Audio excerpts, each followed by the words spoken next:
ist zu lang.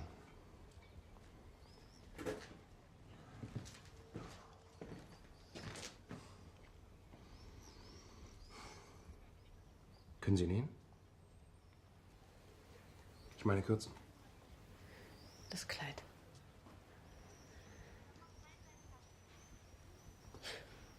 Nelly trug alle Kleider und Röcke knapp unter dem Knie. Musste mal alles schön kurz, weit und luftig sein. Schaffen Sie das? Ist das mein Kaffee? Ihre Haare sind schrecklich. Da muss was gemacht werden. Nelly hat ihre Haare immer gefärbt. Sonst noch was? Ja, noch eine Menge. Wir haben gerade erst angefangen. Wenn wir das hier schaffen, also wenn wir hier fertig sind, dann werden Sie in einem Zug sitzen, der von Osten kommt. Und hier in Berlin werden wir Sie am Bahnsteig erwarten. In einem roten Kleid und Pariser Schuhen. Glauben Sie, dass man so aus dem Lager kommt? Das glaubt uns doch keiner.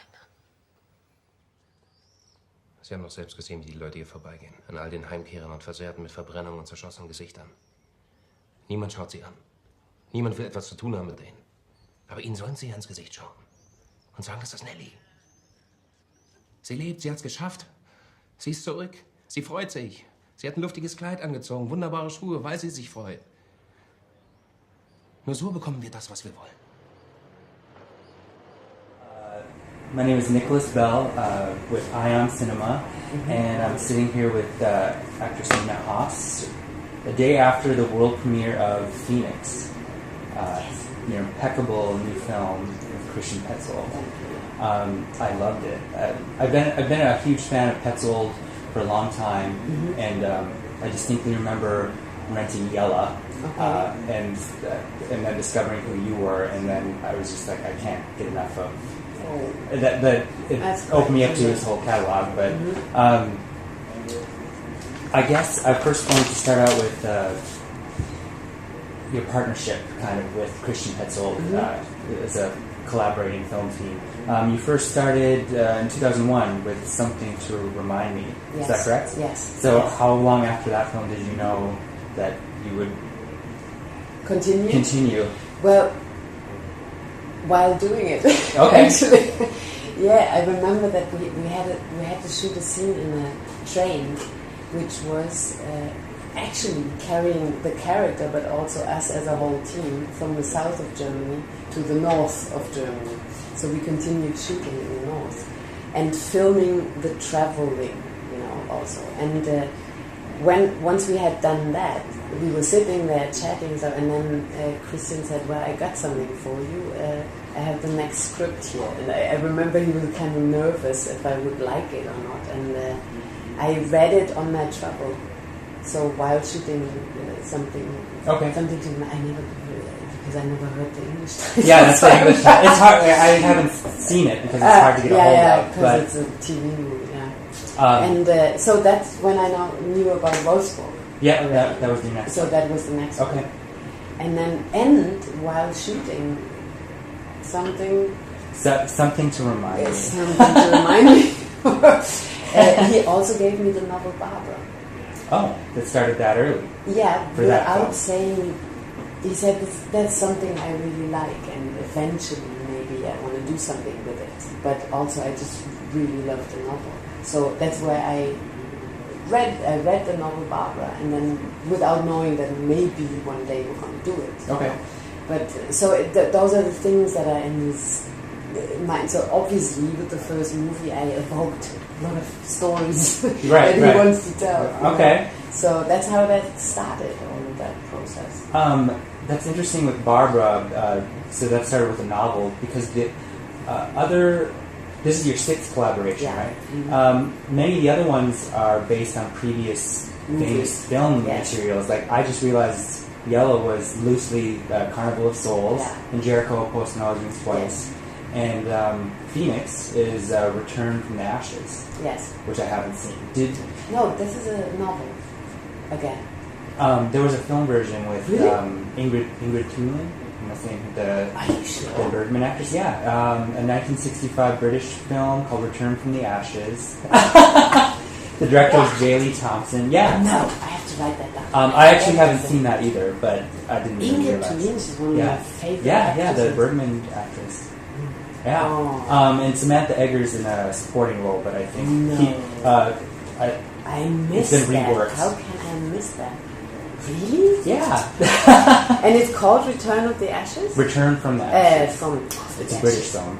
From the Ashes, okay. 1965. Sorry about that. So I guess that kind of answers my question. I was going to ask, no, it was just a novel that I okay. read about. Oh, so he... From Montenay or something, is his name. Okay.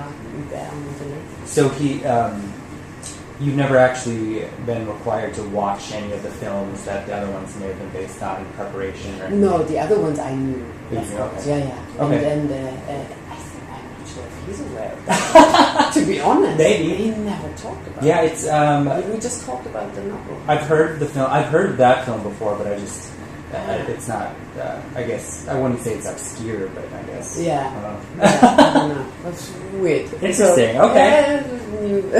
Yeah. And no, we obviously... But even the novel, I didn't read before the movie. I read it afterwards. Because normally he would have said, maybe you read it, this is my inspiration, like I read Barbara, but with this one he didn't. So I thought, okay, probably it's also sometimes good if you don't know something. Right. Because it is different. Yeah. It is a totally different approach. And now afterwards I understood why also I had the gut feeling to not read it. But it is the same story anyway. But it just, for example, the husband says, you're too elegant. You can't be my wife because this is all too much makeup, too much. So it's the different. It's the other way around. It's the opposite. And which I like that. I think it makes it a little more believable. Yeah. Why he really isn't recognizing her. Yeah, exactly. And I think I think the film says a lot about denial, especially from like a masculine angle. Yeah. Like Yeah. he clearly can sense that there's something about Nellie that he yells out to you. But the final sequence I think is incredibly moving and kind of chilling. Like it's very, very well done. Yeah. Was the Billie Holiday song always Speak Low? Was that always the final song? Yeah, we didn't. I heard the Billie Holiday version, of course, but we took it from the Kurt Weill, who wrote it, and he sang it. So you hear it in the movie at the very beginning. Oh, okay. That's Kurt Weill singing it. Okay. When they had the dinner together, the two women. Yes, that's on the record. Exactly. So Okay. that is what we're not referring to, because I do my own. Nellie does her own interpretation of the song, but this is originally what we listened to. Oh, okay, gotcha. Yeah, and because it's so broken, his English is very bad, and it's just so.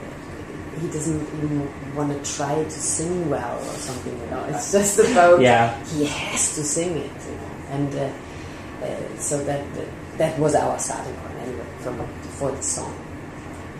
What was the question? Sorry. If that was always the that we knew that we wanted. Yes. Yeah. No, there was another song we were thinking of, which is called "Wenn ich mir was wünschen dürfte," which is also a beautiful song from Hollander, and. But it's used by Charlotte Rampling is singing it in the Ninth Quarter. And yes, although it would be really fitting for our, and we didn't want to have this comparison because we didn't mean to, have a relation, open that door, automatically, but he would have. So we looked for something else, and a friend of his came up with the idea of Speak Low. It worked perfectly. Yeah, I thought that once we had that, we thought, great. Yeah, it's great. That's it. Because, even as it is, it's just natural to want to compare it to other things. Because I thought a lot of like plastic surgery, American film noir films from the 40s, like, and your look is very, very elegant. You look like you could have come out of the studio era. So, I thought of like A Woman's Face with Joan Crawford, and this movie called Strange Impersonation. Which one is that? It's an Anthony Mann film where a woman, a scientist, gets scarred, but her husband was sleeping with the secretary, but she goes back with a different face to get vengeance. It's like, you know, you know, all those things kind of come up. But which brings me back to, first of all, so Nellie is a singer in Phoenix, and I wondered if you were going to be singing in the film because I didn't know you were a singer. But I just read that you sang a duet with a Welsh rock band called Manic Street Preachers. Manic Street Preachers. So you are a singer. Like, I think I was just, you know, because I've seen you, of course, in many films now, but you know, like to hear you sing at the end of the film is very surprising. Like you're a good singer.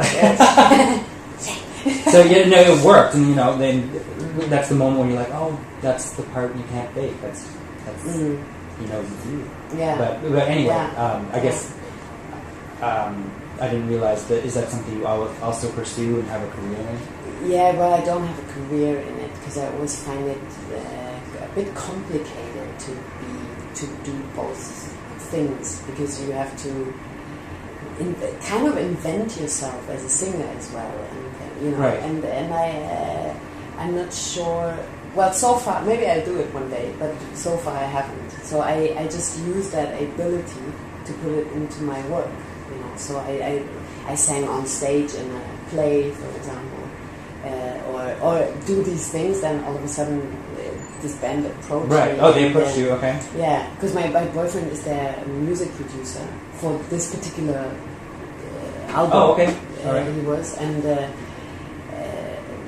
they were in Berlin and so on, and I said, we need someone German. So could Nina maybe, does she sing? Or so, and they said, well, I'll just give it a try, and if you like it, then good. And then I ended up on the album and being in Glastonbury in front of 50,000 people. Wow, okay. Yeah.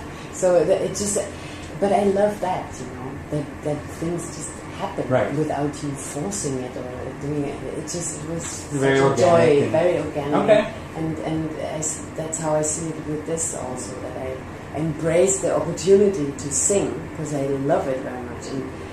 And I learned it very early on.